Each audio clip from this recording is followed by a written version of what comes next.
مہکی ہوئی جنت کی ہوا خوب ہے لیکن مہکی ہوئی جنت کی ہوا خوب ہے لیکن عباس کے روضے کی فضا سب سے الگ ہے. مہکی ہوئی جنت کی ہوا خوب ہے لیکن عباس کے روضے کی فضا سب سے الگ ہے. اور لاؤ تو عطا کرنے میں عباس کا ثانی لاؤ تو عطا کرنے میں عباس کا ثانی بن ہاتھوں سے دینے کی ادا سب سے الگ ہے. بن ہاتھوں سے دینے کی ادا سب سے الگ ہے. ایک نعرہ صلوات.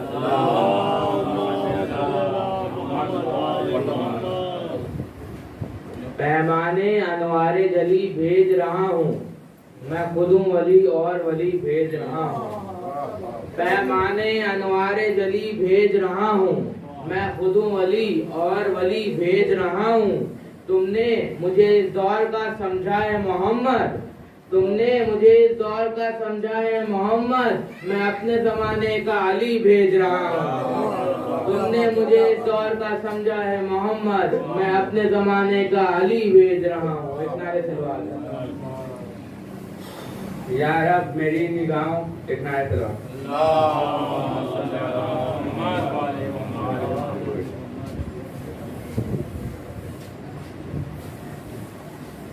یا رب میری نگاہوں کو ایسا دکھائی دے یا رب میری نگاہوں کو ایسا دکھائی دے ہر سمت کربلائے معلّہ دکھائی دے ہر سمت کربلائے معلّہ دکھائی دے.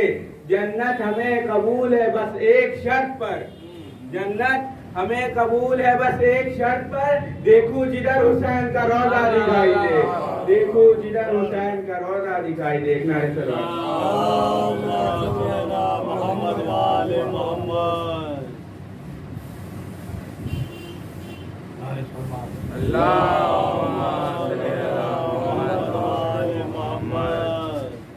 عباس پنجتن کی اطاعت کا نام ہے عباس پنجتن کی اطاعت کا نام ہے.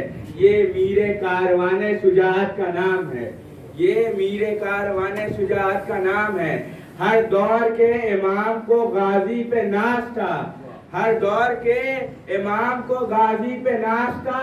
عباس اعتماد امامت کا نام ہے عباس اعتماد امامت کا نام ہے. ایک نعرہ سلوات. وہ ڈوب جاتے ہیں فرزند نوح کی صورت وہ ڈوب جاتے ہیں فرزند نوح کی صورت سفینے چلتے ہیں جن کی ہوا کی مرضی سے وہ ڈوب جاتے ہیں فرزند نوح کی صورت سفینے چلتے ہیں جن کی ہوا کی مرضی سے. اور بنا لو تم رضی اللہ جس کو چاہے مگر نجات ہوگی فقط سیدہ کی مرضی سے. بنا لو تم رضی اللہ جس کو چاہے مگر نجات ہوگی فقط سیدہ کی مرضی سے. نعرہ سلوات.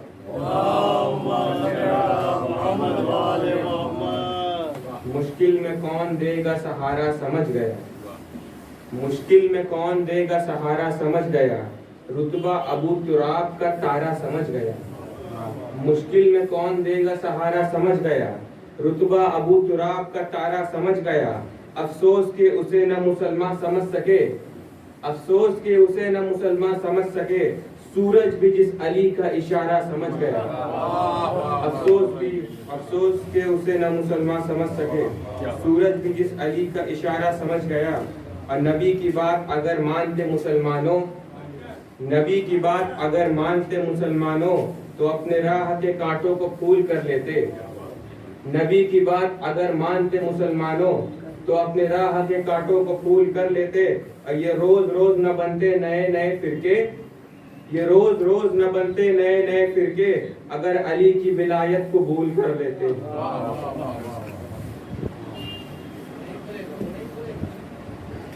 نعرہ صلوات.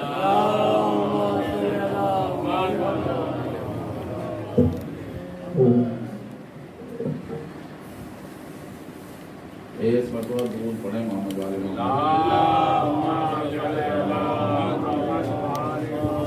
اجازت ہے. چل اشعار سماعت فرمائیں کہ سب تیرے شیخ بزرگوں کی خطا ملتی ہے سب تیرے